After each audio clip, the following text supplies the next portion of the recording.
नमस्कार। बंगाल के चुनाव हो गए और आईपैक के उस फाउंडर डायरेक्टर को जिसको चुनाव से पहले ईडी ने गिरफ्तार किया था, आज उसको बेल मिल गई।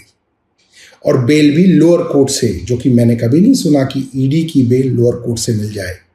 मगर बेल इसलिए मिल गई क्योंकि सरकार ने यानी कि ईडी ने उनकी बेल को अपोज नहीं किया, यानी कि कहा कि साहब बेल देनी है तो दे दीजिए, हमें कोई दिक्कत नहीं। क्योंकि आप समझिए, बंगाल के चुनाव हो गए।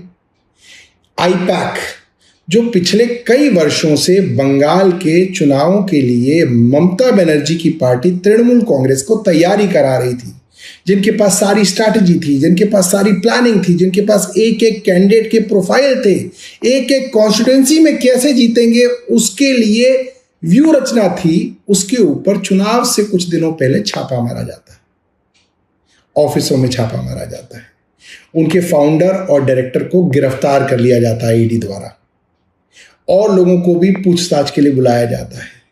इतना प्रेशर बनाया जाता है कि बताया गया है कि आईपैक ने अपने ज्यादातर काम करने वाले एम्प्लॉयज को छुट्टी पे भेज दिया कि वो तृणमूल कांग्रेस का काम ना कर सकें। और उसके बाद जब चुनाव खत्म हो गया, कल चुनाव खत्म हुआ और आज ईडी के डायरेक्टर को, माफ कीजिएगा, आईपैक के डायरेक्टर फाउंडर को बेल मिल गई। दोस्तों, इससे ज्यादा नंगा नाच प्रजातंत्र के अंदर एजेंसियों द्वारा क्या आपने देखा है?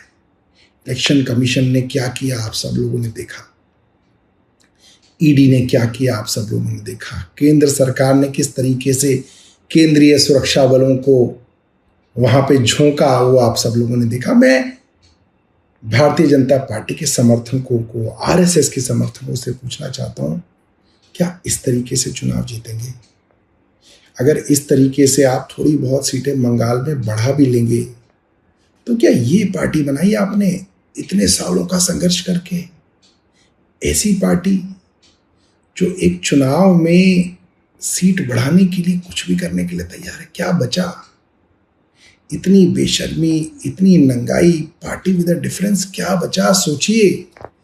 भारतीय जनता पार्टी में जो सत्ता भोग रहे हैं वो नहीं सोचेंगे, क्योंकि वो तो सत्ता भोग रहे हैं, उनके बच्चे सत्ता भोग रहे हैं।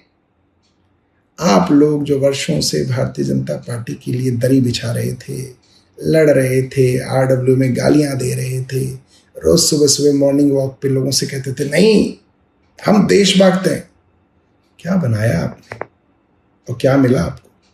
सोचिएगा। धन्यवाद।